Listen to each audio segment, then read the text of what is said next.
It is 13:47 and you're sipping on a drink, tea or coffee in the beach, and you suddenly find a trading ship that's approaching you.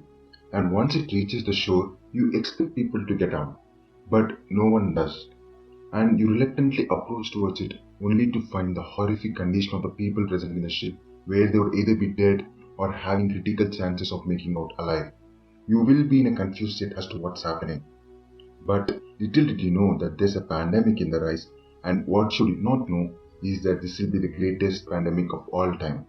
We'll explore as to how, when, and why this was the greatest of all time in this episode of Infodime.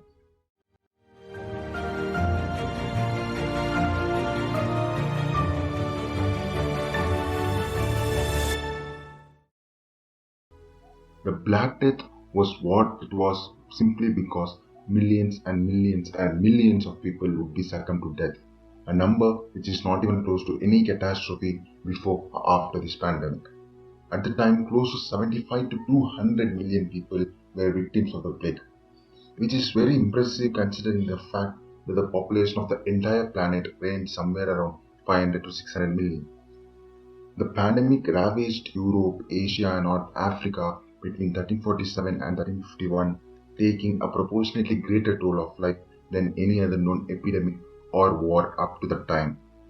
The Black Death or the Great Mortality or the Plague, well, it has its share of names. It came into the shores of Italy by 1347, unleashing the rampage of death in Europe in recorded history.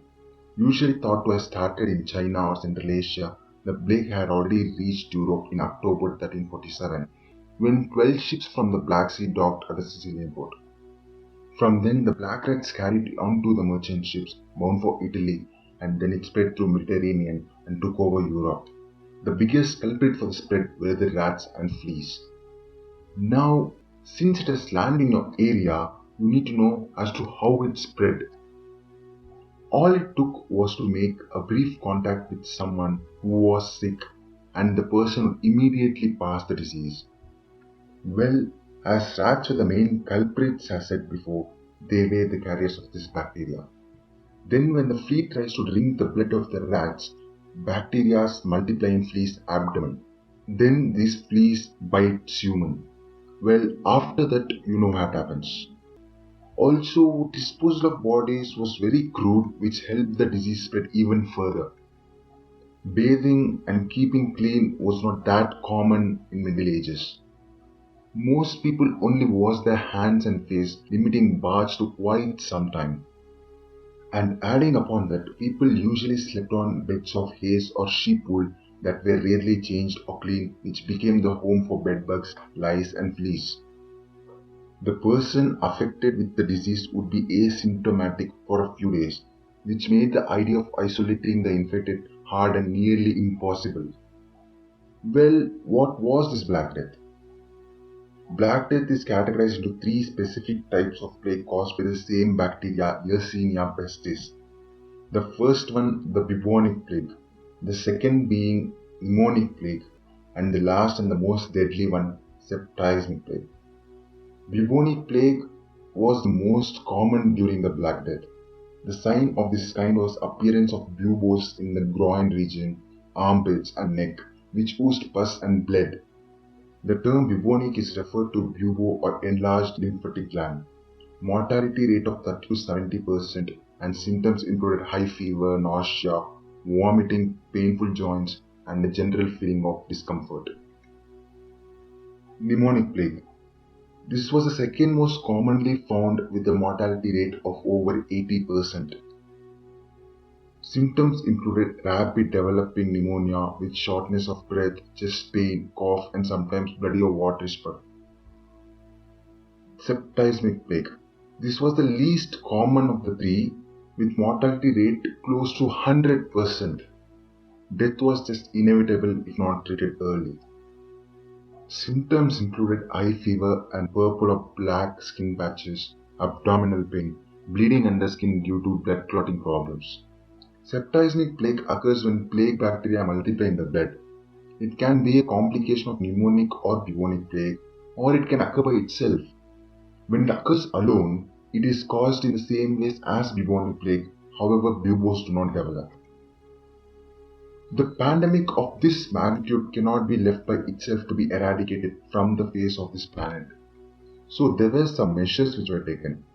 Since cities were the hardest hit, it was not that rare for a majority of population to go silent. Although there were medical workers to prevent the plague, many quit and went away because they feared becoming the victim of the plague. However, there were some measures like quarantine which worked to some extent, but they were quarantined with their own family who might even be healthy. Arguably, this was not the solution, but the casualties were reduced to some extent compared to the cities which didn't do any. The plague doctor. Yeah, that's alright. Not as terrifying as the pandemic, but still can look into it. The sinister, masked figure draped in a dark robe. The head was covered with a broad-brimmed hat with a flat crown. The most striking feature was the mask, with its goggled eyes and bizarre-pointed beak. The hands were depicted with long, curving fingernails. It is often seen as a symbol of death and disease. He was a physician who treated victims of the bubonic plague during epidemics. These physicians were hired by cities to treat infected patients. After 1350, European culture in general turned very morbid. Such works of art were produced under the impact of the Black Death, reminding people of how fragile their life were and how vain the glories of earthly life were. The general mood was one of the pessimism, and contemporary art turned dark with representations of death. The people who plowed also became victims of the plague, which resulted in the reduction of manpower, and therefore the supplies reduced significantly, which in turn resulted in a huge percent of population starving. In this way, the agriculture was immensely affected. As there was shortage of food supplies, the price of food skyrocketed, making the lives of poor even more difficult.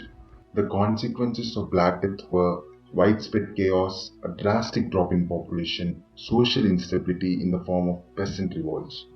As a civilization, it was either a downfall or stagnating. If you think that we have completely eradicated the monstrous disease, well, you're completely wrong. The Black Death exists even today, but you won't see anyone panicking. That's because it is not that deadly as it was centuries ago. Since unlike 14th century, we now know as to what is the main reason behind the transmission of this bacteria, and additionally, all thanks to the antibiotics. So, what do you think? Will there ever be a catastrophe that would match this level of monstrosity? Or would the present coronavirus itself fight for the Medal of Honor? Well, that would be great for another story, for another episode here at Info for you to see. If you like, share and subscribe.